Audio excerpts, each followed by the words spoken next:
শিশুর বয়স 6 মাস হয়ে গিয়েছে, ফল ও সবজির পিউরির বাইরে সলিড হিসাবে শিশুকে নতুন কিছু খাওয়াবেন ভাবছেন? তাহলে সুজি খাওয়ানো শুরু করতে পারেন।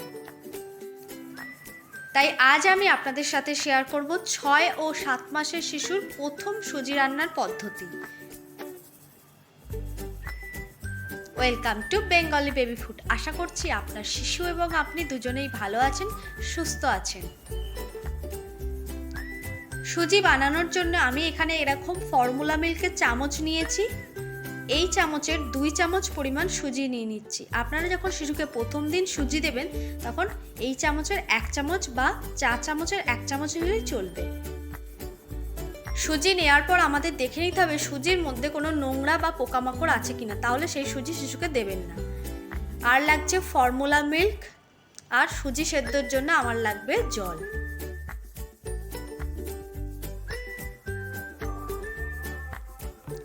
সুজি কিন্তু আমি এখানে ভাজবো না, জলের মধ্যে দিয়ে সেদ্ধ হতে দেব। তার জন্য আমি এখানে হাফ গ্লাস জল নিয়ে নিয়েছি। জলটা এখন প্যানের মধ্যে দিয়ে দিচ্ছি। এর মধ্যে সুজিটা দিয়ে দিলাম।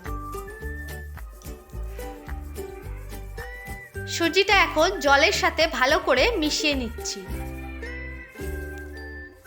মিডিয়াম টু লো হিটে রেখে সুজিটা ভালো করে সেদ্ধ করে নিতে হবে। সুজি কিন্তু শিশুরা খুব সহজেই খেতে পারে। দেখুন, সুজি যখন কাঁচা থাকবে সুজির দানাগুলো তখন এরকম সাদা সাদা থাকবে। সুজি যখন সেদ্ধ হয়ে আসবে এর দানাগুলো স্বচ্ছ হয়ে যাবে।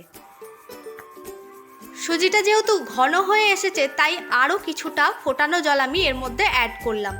আপনারা যদি ফর্মুলা মিল্ক অথবা বেস্ট মিল্ক ছাড়া শিশুকে সুজি খাওয়াতে চান তাহলে এই রকম ঘনত্বের রাখবেন। দেখুন, সুজিটা এখন স্বচ্ছ হয়ে গেছে, তার মানে বুঝতে হবে সুজি সেদ্ধ হয়ে গেছে।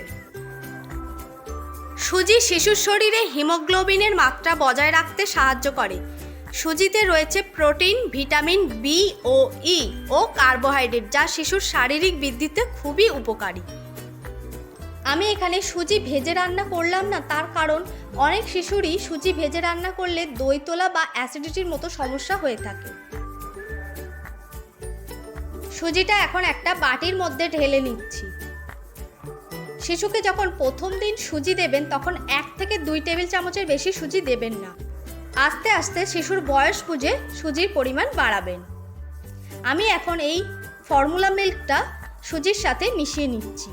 ফর্মুলা মিল্ক কিন্তু কখনোই সুজির সাথে ফোটাবেন না, এতে ফর্মুলা মিল্কের পুষ্টিগুণ নষ্ট হয়ে যায়। এখানে সুজির ঘনত্ব দুধের মতনই পাতলা পাতলা রাখতে হবে। ভিডিওটি ভালো লাগলে লাইক করতে, শেয়ার করতে ও চ্যানেলটা সাবস্ক্রাইব করতে ভুলবেন না। Thank you for watching.